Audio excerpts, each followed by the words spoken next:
Assalamualaikum dan salam Malaysia Madani, bersama-sama saya Suaran Shah dalam Berita Pagi Sabah edisi Sabtu 29 Jun 2024. Kerajaan negeri komited memperkasa dan memperkukuh pusat latihan bagi melahirkan lebih ramai tenaga kerja separa mahir dan berpengetahuan bagi memenuhi keperluan pelabur di negeri ini. Ketua Menteri Datuk Seri Panglima Haji Jinor berkata, bagi merealisasikan hasrat itu, kerjasama dengan Kementerian Sumber Manusia dan Perbadanan Pembangunan Sumber Manusia HRD Corp amat penting, terutama menyediakan kursus latihan relevan dengan keperluan industri semasa. Ini termasuk membangunkan program latihan yang sesuai bagi pekerja separa mahir dan program merangkumi latihan praktikal di tempat kerja. Dato' Haji Ji menyatakan demikian pada perasmian Minggu Latihan Kebangsaan NTW 2024 peringkat negeri Sabah di Kompleks Jabatan Penjara Negeri Sabah. Teks ucapan beliau dibacakan oleh Menteri Sains, Teknologi dan Inovasi Datuk Dr. Muhammad Arifin Muhammad Arif. Dato' Haji Ji berkata akses latihan juga boleh diperluas melalui platform pembelajaran dalam talian, khususnya bagi mereka yang tinggal di kawasan luar bandar, berpeluang mendapat latihan berkualiti. Beliau turut menyokong usaha Kementerian Sumber Manusia dan HRD Corp serta agensi berkaitan memperluas kempen kesedaran menggalakkan rakyat mengambil bahagian dalam program latihan. Sebanyak 450 program percuma ditawarkan sepanjang NTW 2024 di Sabah melibatkan sesi latihan, bengkel dan seminar khusus untuk meningkatkan kemahiran dan pengetahuan rakyat Sabah. Dalam pada itu, usaha memberi kesedaran mengenai kepentingan latihan kemahiran kepada golongan belia terus dipertingkat. Untuk tujuan itu, HRD Corp bekerjasama dengan Kementerian Sumber Manusia dan Majlis Penasihat Wanita Sabah menganjurkan Forum Madani sempena Minggu Latihan Kebangsaan NTW 2024. Forum bertemakan pembelajaran dan kemahiran sepanjang hayat ini disambut baik dengan penyertaan 300 orang peserta terdiri pelajar Institut Pendidikan Tinggi Awam dan Swasta, Majlis Belia Sabah dan prospek penjara dari Penjara Pusat Kota Kinabalu. Ini proses menanamkan kesedaran. And after this, we want to build a nation together. And then want to pursue, diorang akan pursue training ini berterusan di peringkat training ataupun formal education untuk akademik dan juga kemahiran dalam kehidupan mereka dalam usaha kita untuk menyumbang dan membina negara kita Malaysia ini. Dalam pada itu, Hashim memberitahu HRD Corp menyasarkan 200,000 orang pengunjung bakal mendapat manfaat daripada program NTW yang diadakan sepanjang minggu ini. Beliau berharap program tersebut dapat dilaksanakan secara tahunan di seluruh negara.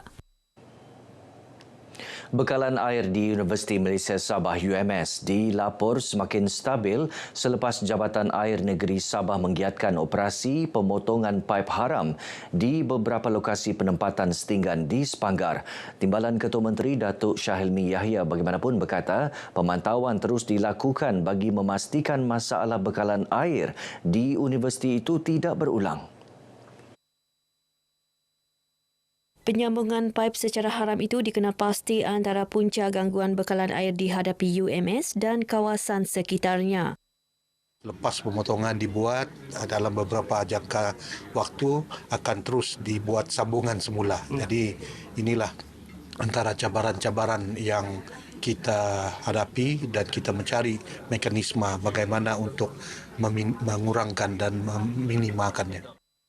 Datuk Syahilmi ditemui media selepas majlis penyampaian sumbangan kepada pelajar cemerlang SPM 2023 Parlimen Putatan. Beliau berkata JANS berdepan masalah untuk mengekang penyambungan paip haram daripada berulang berikutan sikap pelakunya yang tidak serik mengulangi perbuatan berkenaan. Bagaimanapun, situasi itu cuba diatasi dengan memasang beberapa tangki statik di kawasan setinggan dikena pasti sebagai alternatif menyediakan bekalan air berbayar kepada penghuninya. Lembaga Kemajuan Perempuan Islam LKPIM Perhubungan Negeri Sabah digalak melaksanakan lebih banyak program bagi membantu golongan wanita. Ini sesuai dengan matlamatnya untuk membantu dan memajukan golongan wanita dan keluarga kurang berkemampuan bagi membolehkan mereka menjana ekonomi sendiri. Ini menunjukkan bahawa mereka juga bersama-sama dengan kerajaan yang ada pada hari ini untuk membantu dan membela kaum wanita atau kaum ibu supaya diringankan bebanan mereka dan memberikan ilmu pengetahuan berkaitan tentang kejayaan sebagai seorang ibu untuk kebaikan sesebuah keluarga itu. Datuk Nizam yang juga Adun Abbas ditemui pemberita selepas merasmikan Majlis Makan Malam dan Jalinan Mesra anjuran Lembaga Kemajuan Perempuan Islam LKPIM Perhubungan Negeri Sabah Cawangan Tawau. Sementara itu, pengerusi LKPIM Cawangan Tawau, Datuk Hamisah Samad berkata, pihaknya sentiasa merancang pelbagai inisiatif dalam usaha membantu golongan wanita. Lebih 1,000 ahli LKPIM Tawau, Sandakan dan Wilayah Persekutuan Labuan menghadiri majlis ini. Golongan pelajar menjadi fokus utama dalam pelaksanaan program Forum Integriti 2024 sempena Minggu Integriti Kementerian Keuangan Negeri Sabah. Program tersebut akan diadakan di Universiti Malaysia Sabah UMS pada 2 Julai ini. Pengarah Suruhanjaya Pencegahan Rasuah Malaysia SPRM Sabah, Datuk Karunaniti Anak Lelaki Y. Subia berkata, golongan berkenaan perlu diberi pendedahan awal mengenai kesan rasuah kepada individu dan negara. Objektif program ini adalah untuk memastikan bahawa mesej-mesej pencegahan rasuah dapat disampaikan kepada para mahasiswa-mahasiswa yang berbelajar di universiti-universiti. Kerana kami berpandangan bahawa mereka ini akan bakal pergi ke lapangan iaitu kerjaya, di mana kita perlu mendidik mereka supaya mengatakan no kepada corruption. Datuk Karunaniti ditemui pemberita selepas menjadi tetamu dalam segmen Sembang Ekspresi di Konti Sabah FM. Program bertemakan Di Ambang Pintu Kerja Menyulu Jalan Tanpa Rasuah itu merupakan kolaborasi SPRM Sabah, Khazanah Sabah Berhad, Kementerian Kewangan, UMS dan UiTM Sabah. Mengenai insentif potongan cukai kepada syarikat atau organisasi menganjurkan program pencegahan rasuah, Datuk Karunaniti berharap insentif itu dapat menyemarakkan pembudayaan integriti dan benci rasuah di negara ini. Kehadiran pelancong ke Pulau Tiga dijangka terus meningkat dengan adanya projek pembangunan dan kemudahan infrastruktur yang lebih baik. Pengerusi Lembaga Pemegang Amanah Taman-Taman Sabah, Peter Lintar berkata, beberapa penambahbaikan infrastruktur telah dilaksanakan Taman-Taman Sabah TTS di pulau berkenaan. Ia termasuk menaik taraf tandas awam, menyelenggara bangunan penginapan, membina pondok rehat pelancong, bilik mini auditorium serta pos kawalan baru di Pulau Kalampunian Besar. Kita berharap supaya agar setelah Pen Borneo ini selesai ataupun siap sepenuhnya, tempoh perjalanan daripada Kota Kinabalu ke Kuala Lumpur ini dipersingkatkan dan itu boleh menarik lebih ramai pelancong masuk ke Pulau Tiga. Peter ditemui pemberita RTM selepas majlis sambutan Hari Pewartaan Taman Pulau Tiga Kuala Penyu kali ke-46. Taman Pulau Tiga telah diwartakan pada 26 Jun 1978 dengan keluasan 15,864 hektar. Ia terletak 17 km di utara Pekan Kuala Penyu di pantai barat Sabah.